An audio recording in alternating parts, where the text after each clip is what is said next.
Wanasema kwamba hatua hiyo inalenga kuijenga jamii yenye mshikamano na kuondoa mianya ya mgawanyiko unaosababishwa na siasa.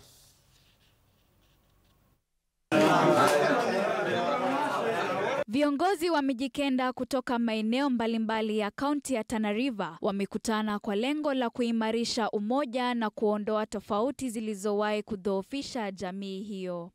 Nilishukuru viongozi wetu kutokana sehemu tofauti ambao walichukua jukumu hili la kukutanishwa mimi na mzee Kalume ili tuweze kuwa kitu kimoja kama Wamijikenda wa Tana River.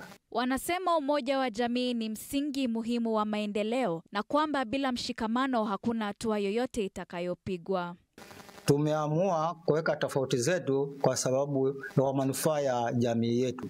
Tuliona kwamba kama tunaenda mbalimbali basi yale malengo ya Kimijikenda hatutafikia. Wameeleza kuwa safari yao mpya ya ushirikiano ndio mwanzo wa kujenga jamii imara, jamii yenye umoja, udhabiti na matumaini mapya kwa vizazi vya sasa na vijavyo. Mijikenda sahihi wako pamoja na watafanya kazi pamoja, na mwelekeo ambao utakuwa unaendelea kwamba Wamijikenda wataweza kushirikiana na jamii nyingine kwa nyanja za maendeleo, kwa nyanja za elimu na nyanja za usalama. Viongozi hao pia wametoa wito kwa jamii nzima ya Mijikenda kuzingatia maadili na kufanikisha ajenda zinazodumisha amani. Wakubali vile sisi ambao tumekubaliana kufanya kazi pamoja, na wao pia wafanye hivyo kwamba tufanye kazi, tuache mambo ya kwamba huyu yuko upande huu, huyu upande huu. Wawe ni watu ambao wako wazi na wahakikishe wamechukua jamii iwe kitu kimoja.